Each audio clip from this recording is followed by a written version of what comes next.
Okie dokie. Welcome, Mary. Welcome, Jerry. And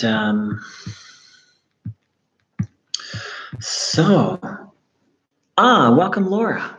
Yes, Laura made it. Cool, Laura. So glad you were able to make it. And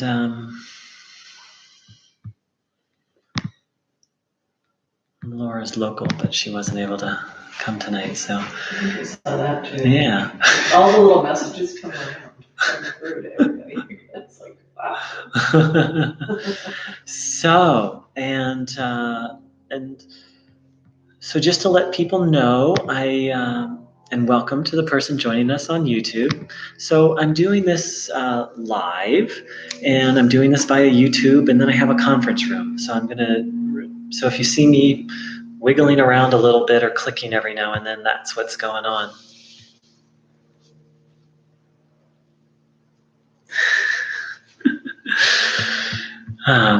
That's right, Jerry. Thank you. So,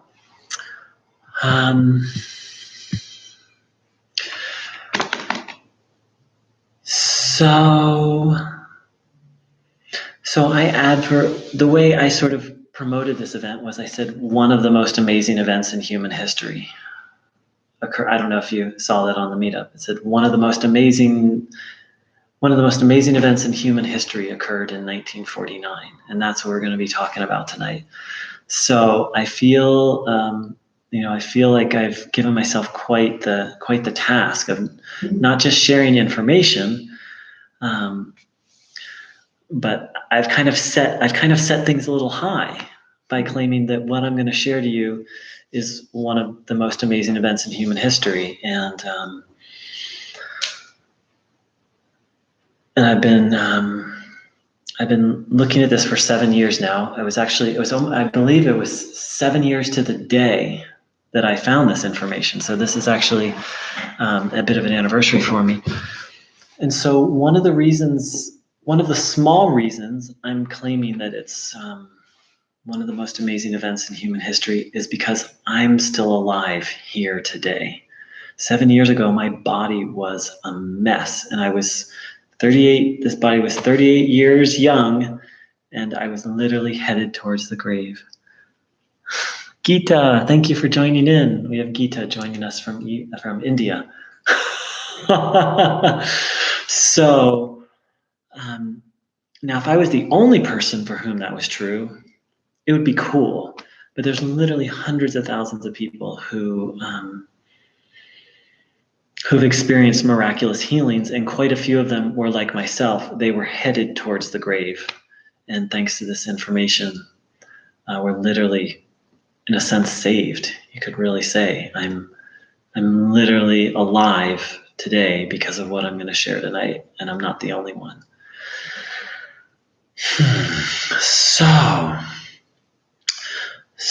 So let's go back in time to 1949. The setting of this is Germany, post-World War II, and the country is a mess in a way that probably none of us could really understand. Only maybe a German could understand. Their country had been split in half.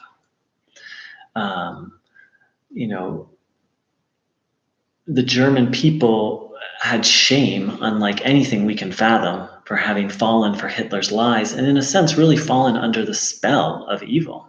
Now, obviously, not every German believed or fell for that, but the country as a whole had literally.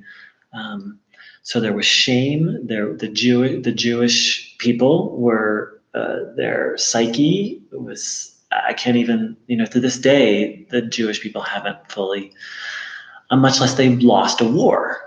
So the country, I can't even fathom what. And the whole world, the Germans thinking that they're evil, and the whole world thinking that they're evil. In a sense, the worst thing that has ever occurred in human history occurred in that country. And so it's intriguing to me that what I consider one of the brightest moments in human history occurred in that country. And so it's not so much a moment as a 10-year period that started in 1949 in a very small town of Hertford, which I hope to visit someday.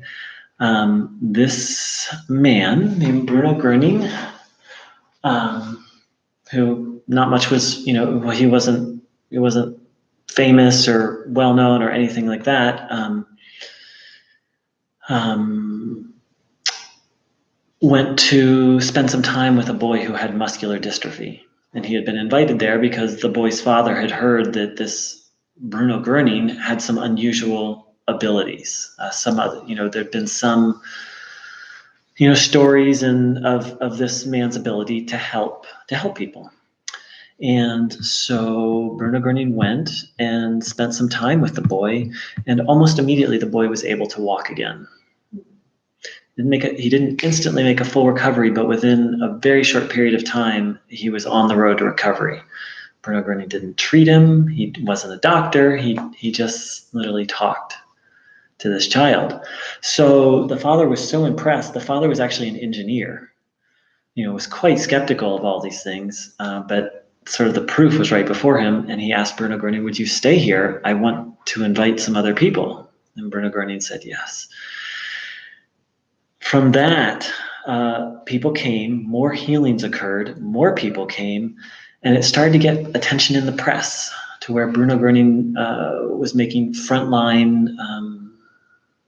the front page headlines. Bruno Groening heals the sick, heals the blind, the lame, to the point where groups of up to 10,000 people started to gather.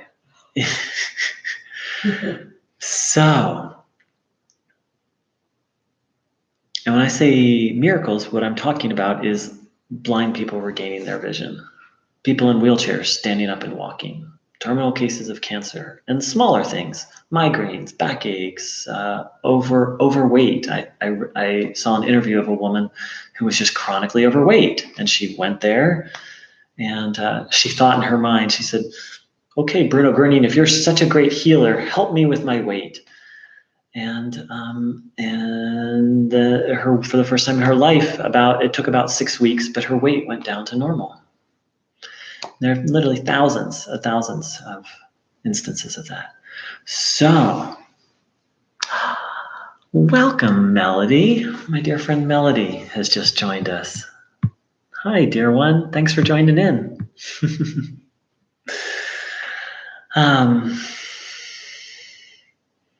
So, how did this occur? Well, the thing that made this so interesting, Bruno Groening, initially he would spend one-on-one time with people, but mostly what happened is he was literally on a balcony of this house talking to these groups of people, and healings would happen, which makes the whole thing even more incomprehensible. It'd be one thing if he had a technique or he was diagnosing or talking to the people, but he wasn't. So how did it occur? How did all this occur?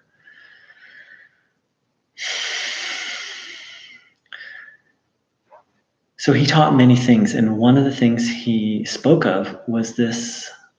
We're going to have a slight lesson in the German language. Okay.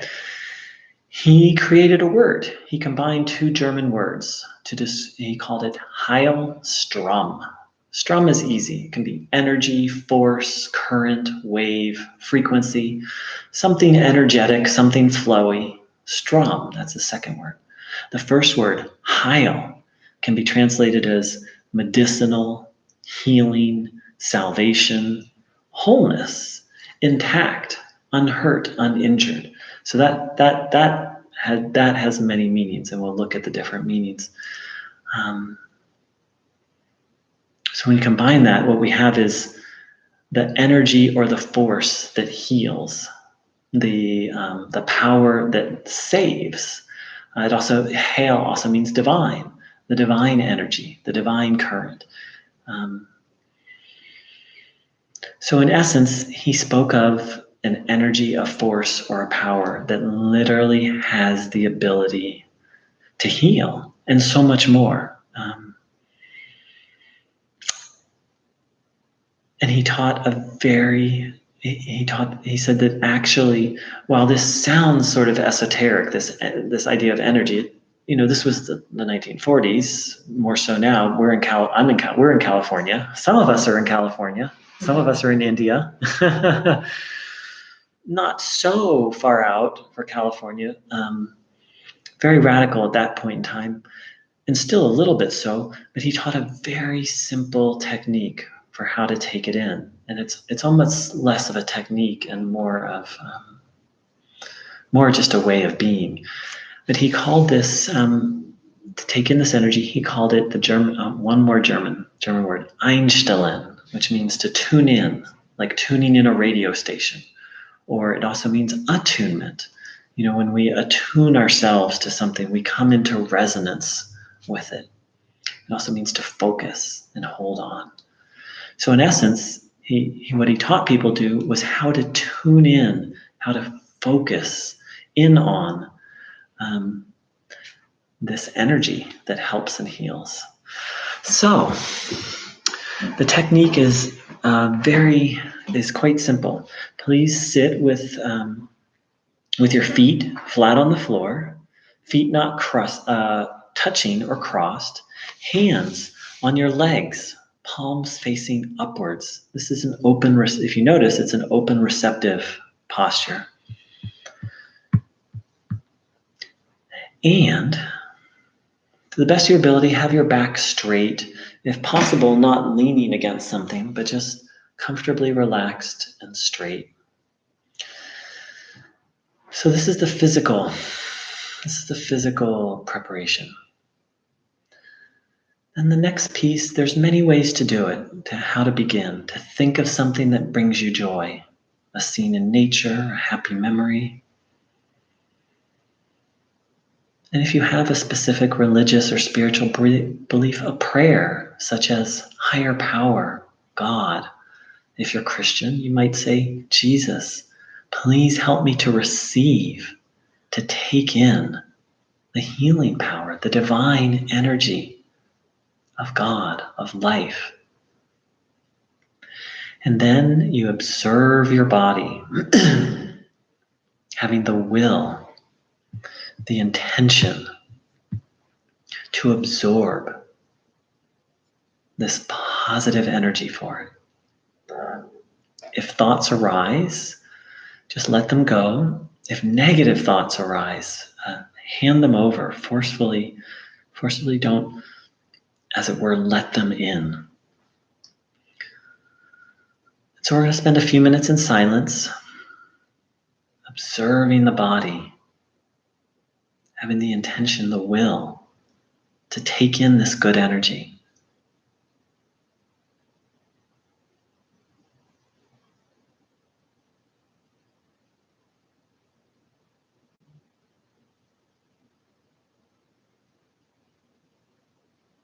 Noticing the sensations you feel.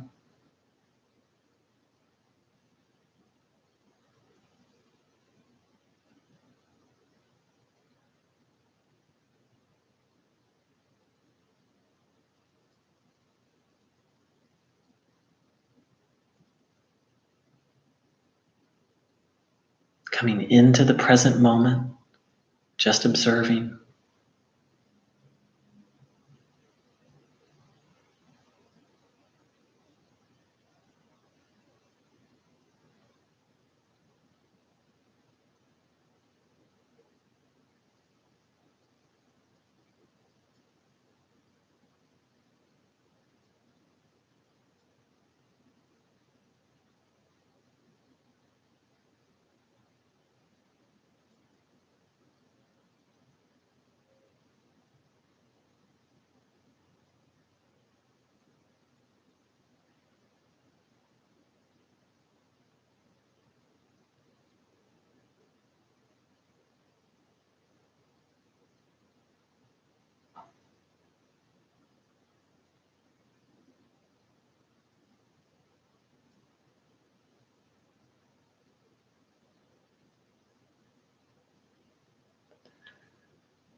Coming back to noticing what you're feeling.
Having the will, the intention to absorb healing life energy.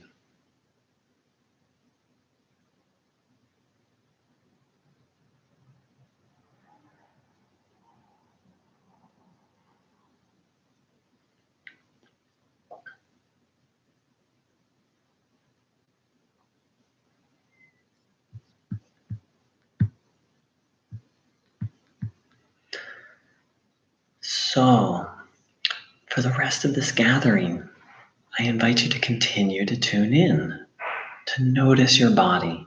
We'll have periods of silence, periods of talking. Please feel free to open or close your eyes and just continue to practice. And before I go on, I just want to see if anyone has any questions on how to tune in. I'll go into a little bit more about some of the ideas behind it, but the actual practice. If anyone has any questions, feel free to type them in or speak them.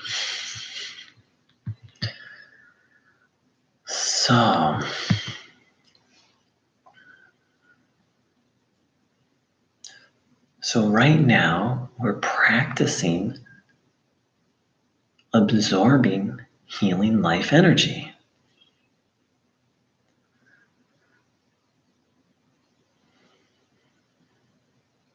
So Bruno Groening said that while this is maybe, it might seem a little unusual. Up until I found this, I hadn't done a lot of this. Bruno Groening pointed out that this is actually quite natural. That our bodies, which he said are a gift from God, and I'll share a little bit more what he said about God. We're actually designed to live off this energy it's more like they're designed to thrive off of it. Just in the way that we're designed to breathe, to eat, to drink, that this is just a very natural part of our existence that's been forgotten. Not completely forgotten. There are many ancient cultures that spoke of a life force, some of them still in existence. Gita from India is happening to join us from one of the countries that still recognizes the importance of this, they call it in India, prana, in our lives.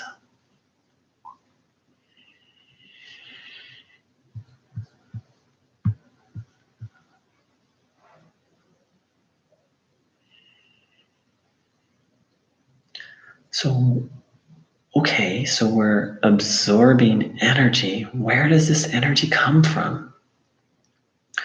Well, Bruno Groening used the G word. He spoke often of God. However, he spoke of it in a way a little bit different than the way most people speak or talk about God, at least in the Western world. He spoke of God as love, as life, as harmony, as goodness.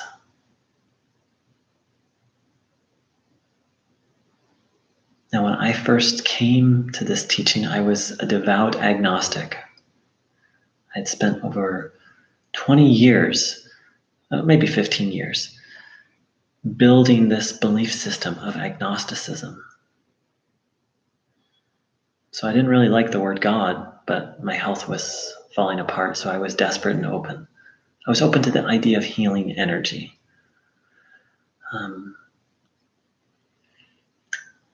Having experienced multiple healings in my body, having watched the, quote, laws of physics, chemistry, biology be violated in my own body, in a good way, in a healing way, I can't sit here and tell you, oh, well, God is this. But what I can tell you is an absolute fact is there is a higher force, power, energy, intelligence even, that is beyond what we can comprehend, and yet we can see it at work in our lives. And so the beautiful thing about what Bruno Groening taught is, in a sense, our bodies become our laboratories where we get to find out what's true and what isn't, and if there is a higher power or not. It's quite fascinating. And having done this practice and having watched multiple things heal in my body, and having them watched in a way where there's not a logical explanation.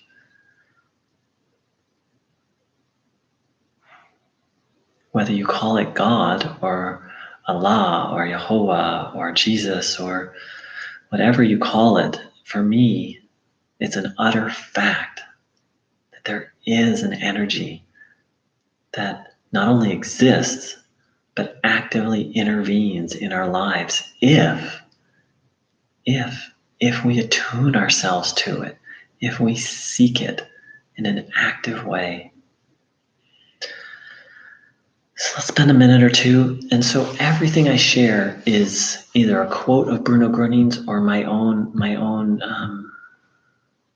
languaging it. And so what's important is that you find out for yourself and that you feel into what I'm saying, whether it resonates for you or not. In fact, Bruno Groening himself said, don't believe something just because Groening says it, just because this alleged great healer says it. Find out for yourselves. So let's spend a little time reflecting. So we've been talking about healing energy. We've been talking about God as this, as life, as love, as harmony, as goodness. And that this energy is very active and very available to us if we seek it. Let's spend a few minutes in silence reflecting on this, continuing to tune in, continuing to observe the body.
Having the will, the intention to absorb good, healing, life energy.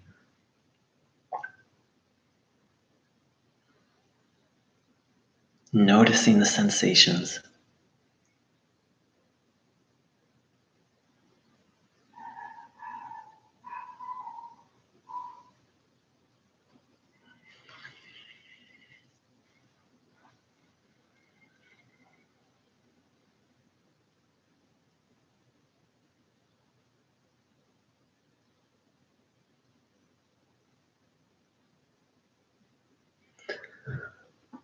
All right,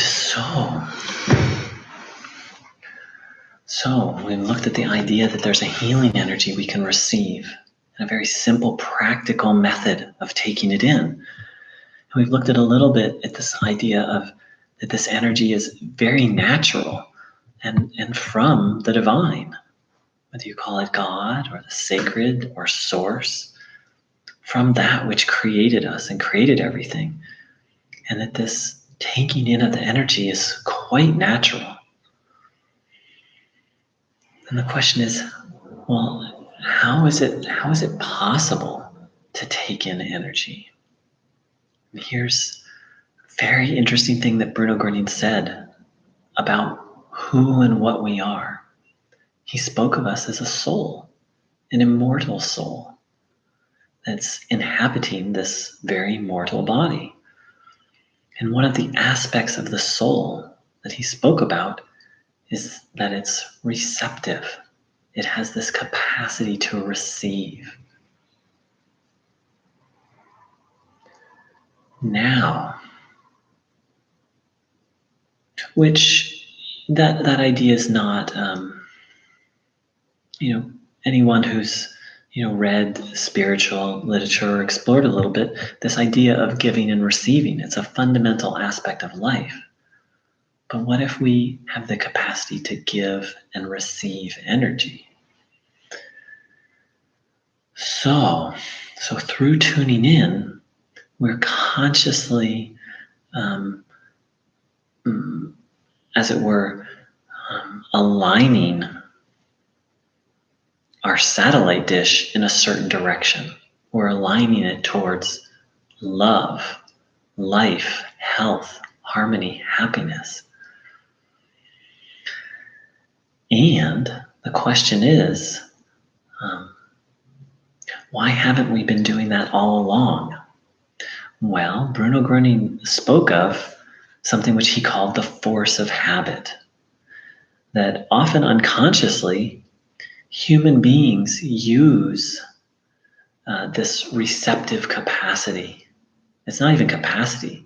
It's a part of who and what we are. This our receptivity to tune into what's not good, and not just energy, but negative thoughts.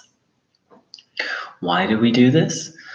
Well, Bruno Groening points out that generation after generation, people have been moving as a whole. There's obviously individuals, but the human race has been moving further and further away from the divine, away from nature, and interestingly enough, away from what's true. He called it moving away from nature and into culture. Not necessarily culture in the sense of the arts and the fine things of culture, but a way of life that's separate from nature and separate from God.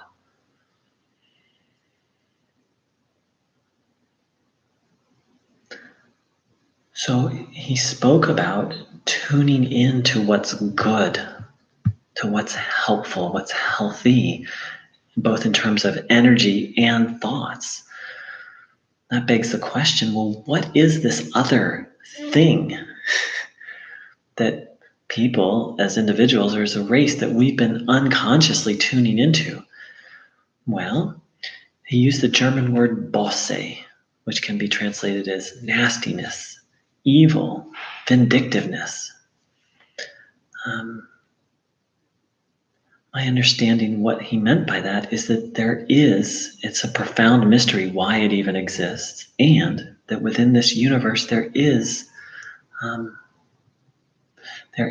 something that is harmful to life.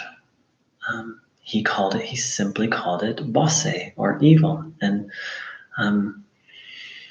he sometimes straight up called it the devil or Satan, which initially I was very uncomfortable with, and I still have some reservations about. Yet this concept, all we need to do is look around the world and see parents selling their children to be sex slaves, and whether we call it evil or not, what we can see is that um, there is an impulse or an energy or a something that leads individuals, and I would argue also groups, to do things that are very harmful to life. And actually, that's how he described evil, is that which seeks to destroy or harm life. Whereas he spoke of good, the German word guten, it means good, beneficial, wholesome, um, as that which builds up life, which regenerates, and which nourishes life. Now, in terms of tuning in, he spoke of not just energy, but also thoughts, that we have this capacity to tune in to thoughts which are helpful and thoughts which are harmful, and that we have this habit of dwelling on, and in some ways even seeking out that which is negative.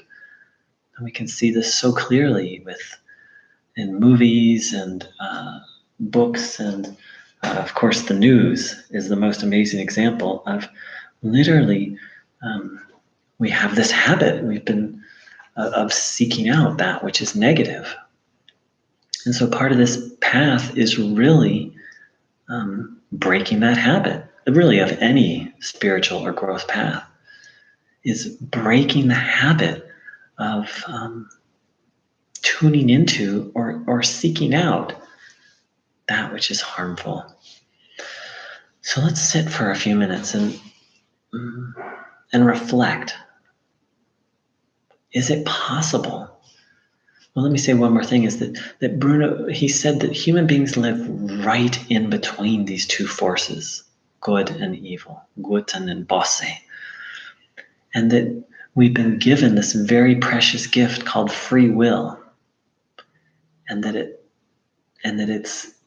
God doesn't force anyone, the divine doesn't force anyone to do anything, including being good, and gives free will to even do things that are harmful to self or other.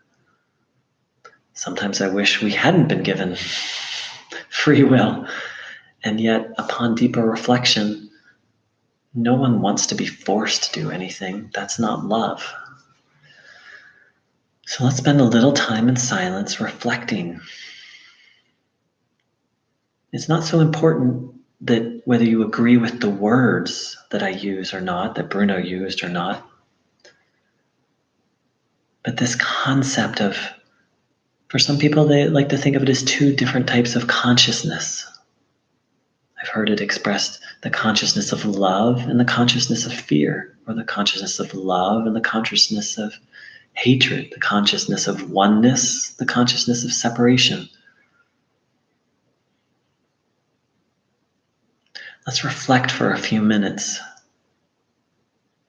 on some of these ideas of free will, that we have this capacity to tune in to what's good or what's not good. On this idea that maybe we've fallen into the habit of tuning in and focusing in on what isn't good. Let's reflect on this idea of two primary forces, energies, consciousness in the universe, which again can be called by very but different names. Continuing to observe the body.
And please do feel free to stretch and take care of and honor your body.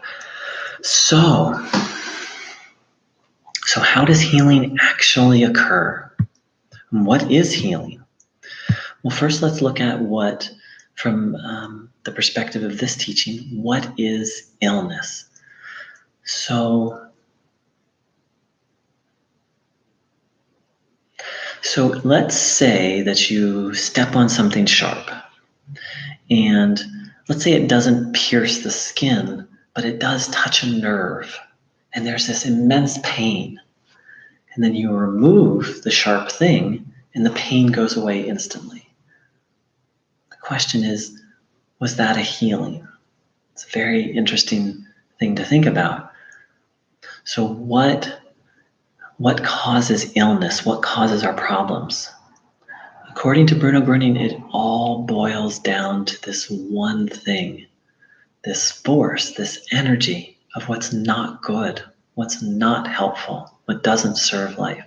In fact, he sometimes called it disorder or disharmony, in contrast with harmony or order. And so from the perspective of spiritual healing, at least in terms of how Bruno Groening taught it, what healing is literally just removing the energy of what is not good. And once that energy is gone, healing can occur. Once disorder or disharmony is removed, then harmony can, over time or sometimes instantly, be restored. I've experienced this very dramatically. I've had multiple healings on this path.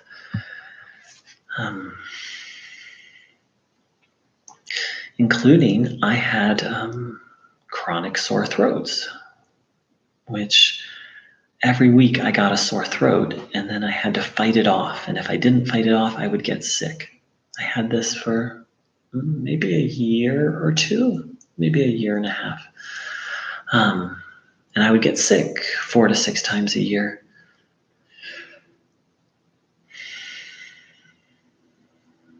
So I didn't know what it was. The doctors didn't know what it was. But I found this, soon after having found this practice and teachings, I got sick. And so I laid in bed, and for about 6 days, I just did what we're doing right now. I tuned in because I'd heard all these stories of people experiencing healings. And I also put a picture of Bruno Groening over my throat. People had said that they had experienced healings through looking at his picture. It sounded kind of weird to me, but I was open at that point. The sore throats and the getting sick all the time was one of the things that was really wrecking my life. And so first of all, I got, by the 6th day, I was completely well, which was in and of itself a miracle. Minimum 7.5 days, usually more like 8 or 9 days is how long I would get sick for. And after that, the sore throats were gone. Sure, I get a sore throat once a year now. I used to get them 52 times a year, at least. Sometimes I'd get them more than once a week. How is it possible that absorbing energy, or even stranger, putting a picture that has positive energy on an area of the body that has an illness, could shift it? Obviously, I don't have the full answer, and this idea that order can literally unwind and dissipate disorder, that health, the energy of health, can literally dissipate disease, is the only answer I have. I didn't make lifestyle changes. I didn't change anything. I put a book.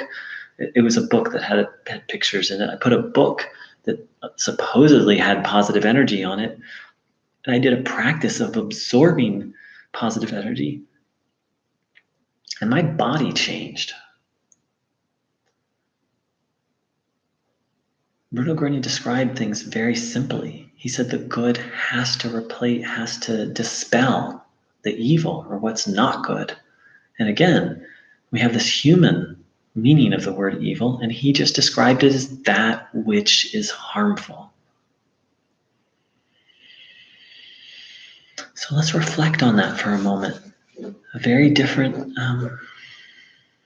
not so different from Chinese medicine, which sees most medical conditions as, and that's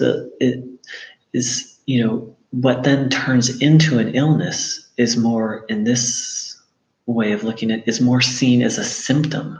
It's a symptom of negative energy or negativity. So let's reflect for a few minutes on this idea that health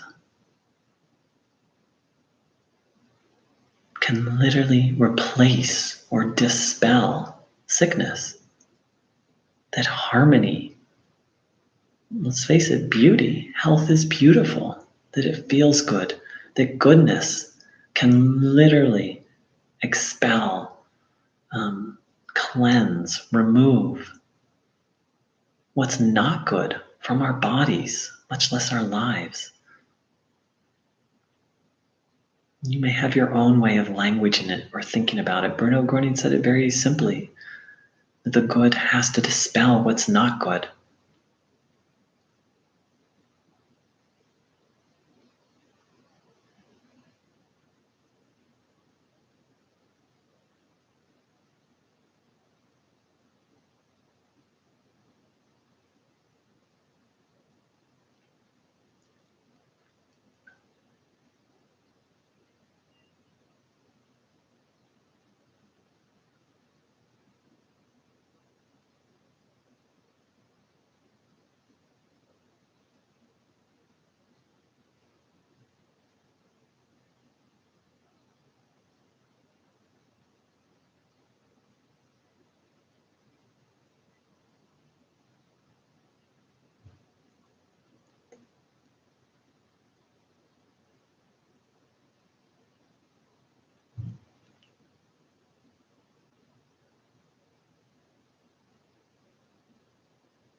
If you go into a guitar shop and pluck a guitar string on one guitar, all the other strings that are nearby, within a certain distance, they'll start to vibrate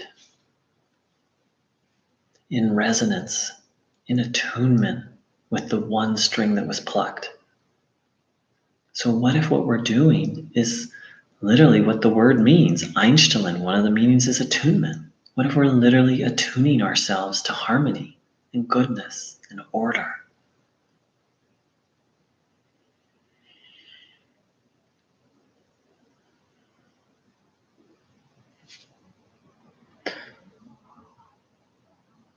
So, but this isn't quite all that facilitates healing. Bruno Groening said that having faith and trust, or at least the willingness to have faith and trust in the good, is a prerequisite. And that's an interesting statement.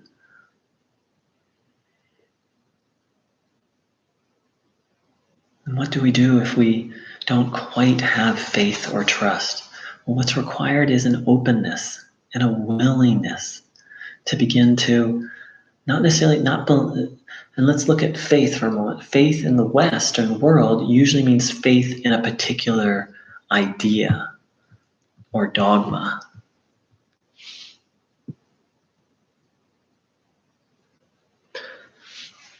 This is faith more in a universe, in a deeper sense of trusting in the good, of trusting in God. A friend of mine said it so well today. She said, I have faith, and when the future's unknown, I just believe that everything is going to be okay, that God will care for me. That's what Bruno Groening was referring to, is faith and trust in the good itself. And that's fine to have particular beliefs. I do. Everyone does. Particular things that seem true or feel true to them. And when talking about this particular practice or path, specifically, Bruno Groening said, trust and have faith. The divine power helps and heals. Simply being open to the possibility that that there is a force or energy that helps and heals. And from that openness, building into a place of trust and faith and conviction to ultimately to certainty. Another very important, and I'll get to your question in 1 minute, Gita. Another very important component of this path is being mindful of the thoughts we take up.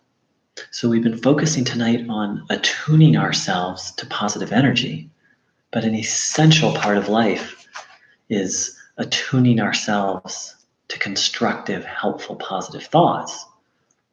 We've all had the experience of being walking down the street and having a wonderful day, and then we hear this little thought in our head. I can't believe Janet said that. And the next thought, she's always saying things like that. And then, she's not good enough to be my friend. Da-da-da, da-da-da. It snowballs. And within a few minutes, our day can be wrecked just by saying yes to a few thoughts. And very specifically in terms of healing, of being not thinking about and dwelling about the illness. For years, I was in the habit of saying, I used to have depression. Oh, my depression. Talking about it as if it's ours, but more importantly, talking about and thinking about illness over and over and over. And Bruno Groening said that absolutely interferes with the healing process.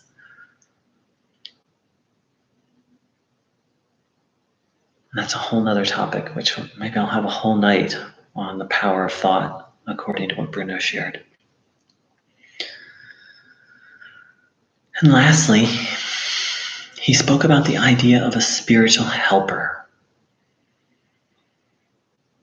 The idea that if on our own we're not able to heal and not able to feel connected to God, that Bruno Groening described himself as a long-distance operator. He said, I can help you make the call to God, meaning that many people struggle to feel a sense of connection with the divine, with the good, and certainly to free themselves from evil. Now, Bruno Groening never made any claim that he was the only spiritual helper out there, but he pointed out that at a certain point on the spiritual path, if we have a certain amount of negativity, that it's literally not possible for us to make it out of that on our own, and that a helper is needed. Each of us is here at a different point on their path. They may not feel the need for a helper. That may not apply to them. And it's a very important idea that he expressed. And in a similar vein, whether or not you feel the need to have a connection with a helper, and I'm not, I just want to say I'm not talking about myself at all. I'm talking about someone like Bruno Groening or Jesus, or this is not a sales pitch for like, give me $1,000 and I'll be your spiritual helper. The opposite.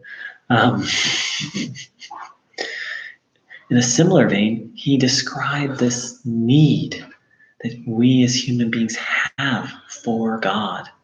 In the 21st century, God can even seem like an old-fashioned word, but that we were designed to be in communion, in connection, intimately connected to. The German word he used, Verbindung, means connection, link, union, communion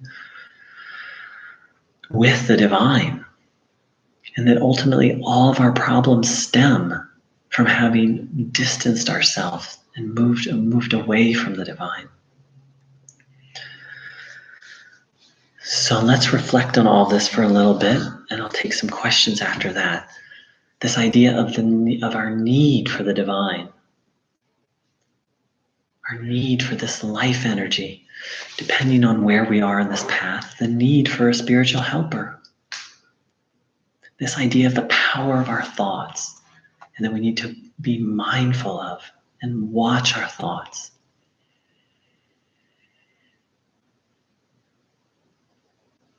Spending a little time in silence, reflecting on this.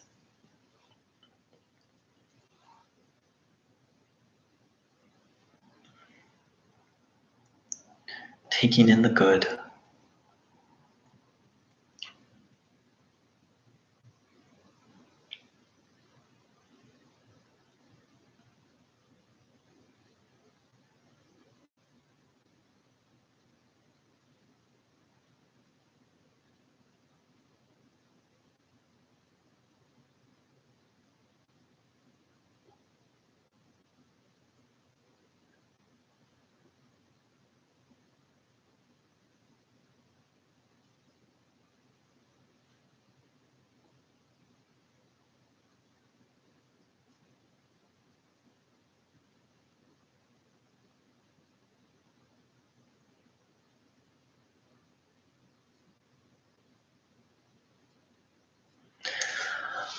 All right, dear ones. So I'd like to open it up for questions, or actually I already have one question, but if you're online and you have other questions, please feel free to type them in.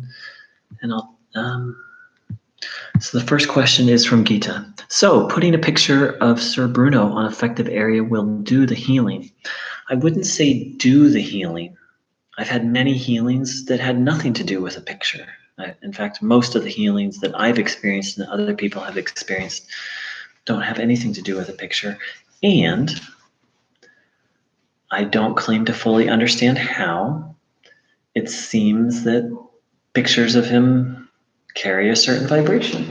As a matter of fact, if you would like to hold this or look at this for a moment. So I'm handing a picture over to Laura. And,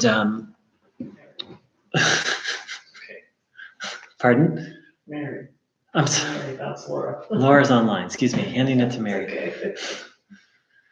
I feel a certain power with his pictures now. So I think of them more as an aid than not that which does the healing. Like I said, I laid in bed for 5 or 6 days and tuned in 4 or 5, 6 hours a day. So great question, Gita. And yeah, I would highly recommend. Feel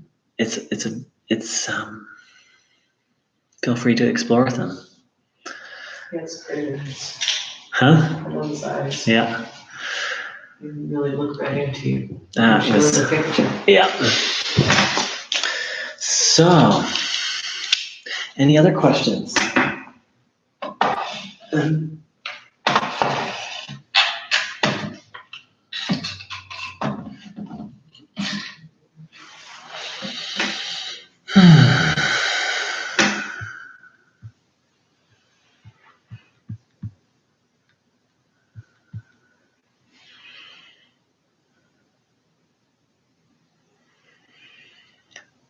All right. So, before he left his body in 1959, Bruno Groening said, "When I'm no longer with you in body, the time will be right for everyone to experience help and healing within themselves. Everyone will become their own physician."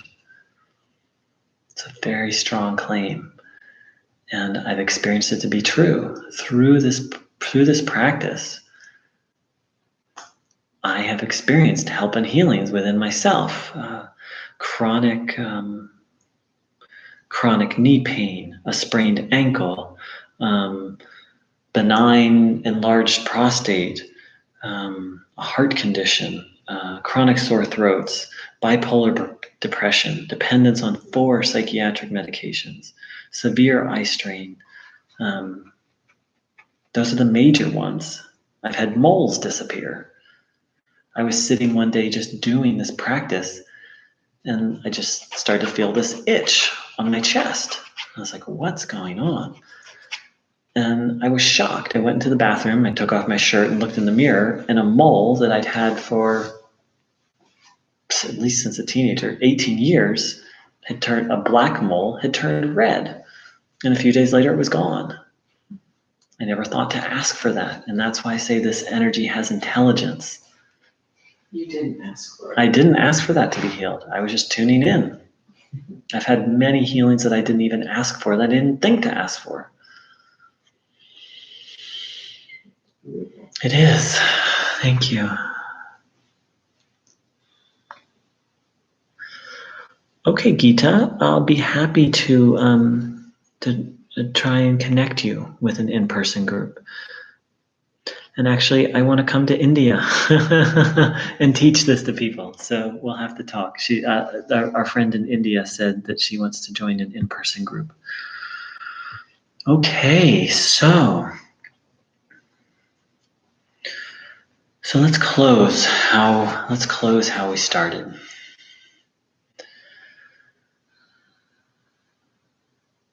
So what if there is an energy that's very available that helps and heals? What if we have this capacity to receive this energy, and even once we've learned how to receive it, to pass it along to others? What if there is this profound mystery, which people have called God, that is simply life, love, goodness, beauty, harmony itself, that sends us this energy and has given us free will to tune into that, to tune into happiness, health, and harmony, or has given us free will to tune into that which isn't, ultimately that which hurts. And what if there are primarily two forces in the universe, that we've been given this choice of which one we're going to focus on, which one we're going to attune ourselves with, which one we're going to associate with? What if all illness, and ultimately, and we've been talking tonight about illness, but ultimately all problems are actually symptoms of this negative force, of this negative consciousness? And that when that is cleansed, the illness vanishes. What if the quality of our thoughts are one of the key determinants in our lives? And that just as we have free will to tune into one or the other energy, we can learn to tune into that which is the thoughts which are true and helpful and good.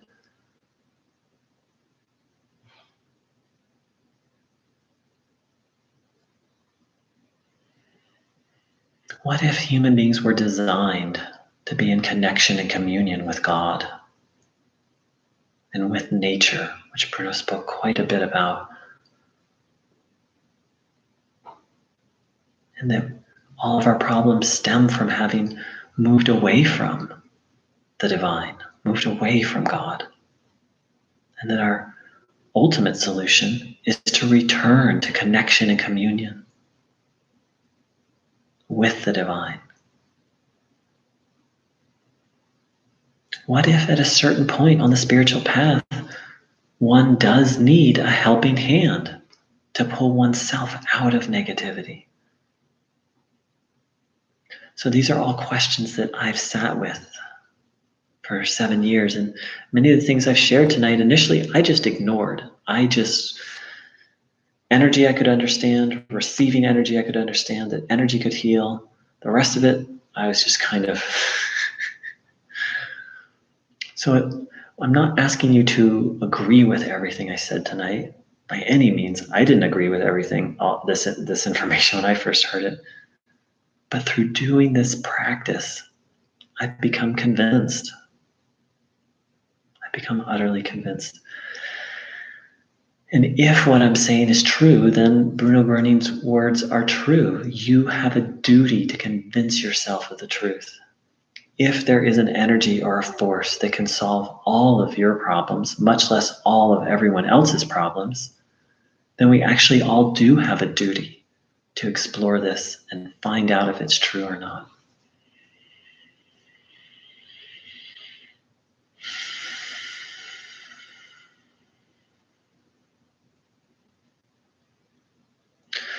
So,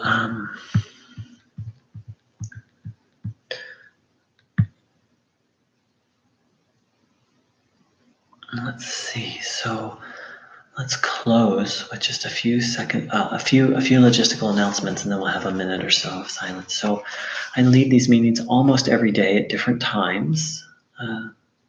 You're all welcome to them, online or in person.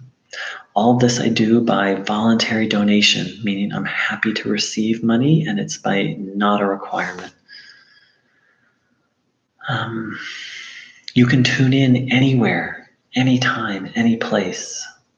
I love tuning in when I fly. For long car trips, obviously I keep my eyes open.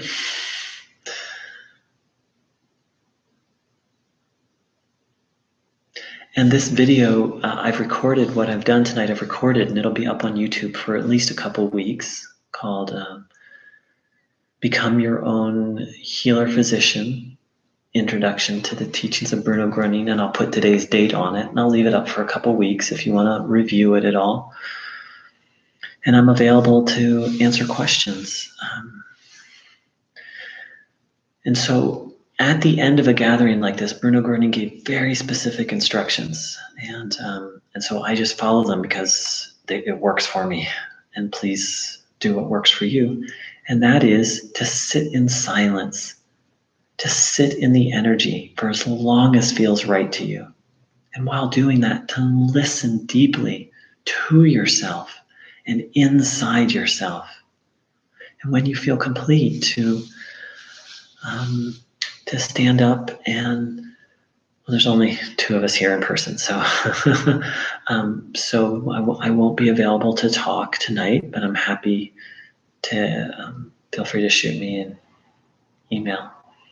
And I invite people to really stay in silence and stay connected to themselves for at least a few minutes, if not longer. So thank you so much for joining in. Gita, I'm going to give you my email address.